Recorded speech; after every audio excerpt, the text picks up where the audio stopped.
పైకి లీటర్లా కనిపించే ప్రతి ఆయిల్ ప్యాకెట్ లీటర్ కాకపోవచ్చు, కానీ ఫ్రీడమ్ ఆయిల్ ప్యాకెట్ లో మాత్రం ఖచ్చితంగా లీటర్ నూనె ఉంటుంది.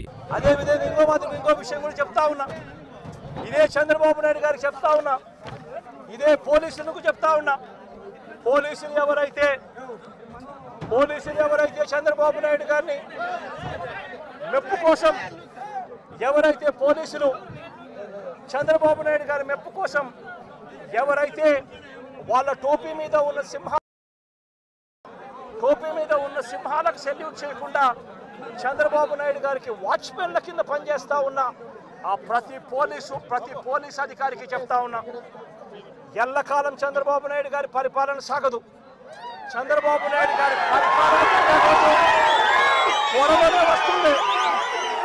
ప్రతి పోలీస్ అధికారికి కూడా చెప్తా ఉన్నా, మీ బట్టలు ఓడదీస్తామని చెప్పి ప్రతి పోలీస్ అధికారికి మీ యూనిఫామ్ తీస్తాం, చట్టం మిమ్మల్ని నిలబెడతాం, దోషులుగా మిమ్మల్ని నిలబెట్టి మీ యూనిఫామ్ తీయించి మీకు ఉద్యోగాలు లేకుండా చేస్తామని కూడా ఈ సందర్భంగా ఇప్పటికైనా చెప్తా ఉన్నా, ప్రతి పోలీస్ అధికారిలో కూడా మార్పు తెచ్చుకోండి. ఎల్లకాలం ఇదే పరిపాలన సాగదు. మీరు చేసిన ప్రతి పనికి కూడా వడ్డీతో సహా లెక్కేసి మిమ్మల్ని దోషులుగా నిలబెట్టి మీతో కక్కిచ్చే కార్యక్రమం ఖచ్చితంగా చేస్తామని చెప్పి కూడా ఈ సందర్భంగా ప్రతి పోలీస్ అధికారికి కూడా చెప్తా ఉన్నాం. జగన్, పోలీసులను బట్టలు ఉడదీసి కొడతా అంటున్నావు. పోలీసులు ఏమన్నా నువ్వు ఇస్తే వేసుకున్న బట్టలు అనుకున్నావా? కష్టపడి చదివి రన్నింగ్ రేసుల్లో ఎగ్జామ్స్లో పాస్ అయి ఎన్నో వేల మంది పోటీ పరీక్షల్లో నెగ్గి వేసుకున్న యూనిఫామ్ ఇది. నువ్వెవడో వచ్చి ఉడదీస్తా అంటే ఉడదీయడానికి ఇదేమి అరటి తొక్క కాదు.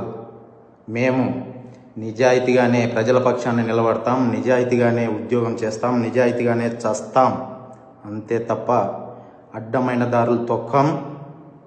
జాగ్రత్తగా మాట్లాడు. పోలీసు కూడా అదే విధంగా చేశారు. వాడు పోలీసుని ఎందుకు టార్గెట్ చేస్తున్నారు అర్థం అంటే నీకు రెడ్ కార్పెట్ వేసింది దానిక, లేదంటే ఎక్కడ వాళ్ళు అక్కడ కట్ చేసింటే నీ దగ్గరకు ఒక పిల్లకున్న కూడా నీ దగ్గరికి రాదు.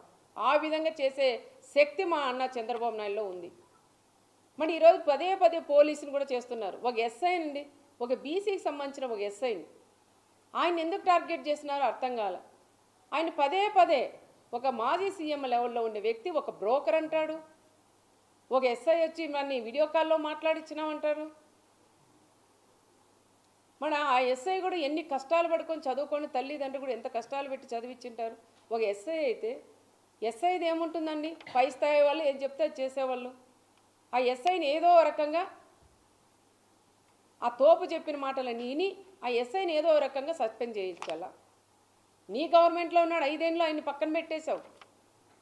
మళ్ళీ ఈ గవర్నమెంట్లో ఆయన కరెక్ట్గా జాబ్ చేస్తుంటే ఈ రకంగా మళ్ళీ వీడియో కాల్లో మనం ఒకరితో పలికిచ్చు. నువ్వు ఒక అబద్ధం చెప్పేది కాదు, వీడియో కాల్లో మాట్లాడిచ్చాడు ఎస్ఐ అని చెప్తున్నావు. మరి ఒక్కరితో అయినా మీరు పలికించగలరా? అనవసరంగా మీరు పోలీసుల మీద కూడా పోవడం అది తప్పు అని చెప్తున్నాం. ఇప్పుడైనా జిల్లా ఎస్పీ గారు కూడా పదే చెప్తున్న జిల్లా ఎస్పీ గారికి, మొన్న జరిగినప్పుడు పెనగొండలో అదే ఎస్ఐని, డిఎస్పీని, సిఐలంతా మాజీ ఎమ్మెల్యే తోపు ఇష్టానుసారం మాట్లాడినారు, అమ్మల్ని అక్కల్ని తిట్టారు. మరి ఆ రోజే ఎస్పీ గారు స్పందించి పోలీసులను ఈ విధంగా అరిశారని సీరియస్నెస్ తీసుకొని సీరియస్గా ఏదైనా వార్నింగ్ ఇచ్చింటే ఈరోజు ఇంతవరకు వచ్చేది కాదని నేను ఎస్పీ గారికి కూడా చెప్తాను. ఇప్పుడైనా తల్లి, ఇప్పుడైనా మీరు మేల్కొని పోలీసు కూడా మీ ద్వారా మీ నుంచి మీరు పెద్దలు అయిపోతున్నారు. కింద ఉండేవాళ్ళు, కింద స్థాయి వాళ్ళు ఎస్ఐఎల్, సిఐఎల్, కానిస్టేబుల్ ఉన్నారు, వాళ్ళందరూ కూడా ఇబ్బందులు పడుతున్నారు. వాళ్ళకు ఒక భరోసా ఇవ్వండి, ఒక ధైర్యం ఇవ్వమని మన ఎస్పీ గారికి కూడా నేను తెలియజేస్తున్నాను. సుమన్ టీవీలో మీ పర్సనల్ అండ్ బిజినెస్ ప్రమోషన్స్ కోసం కింది నెంబర్కి కాంటాక్ట్ చేయండి.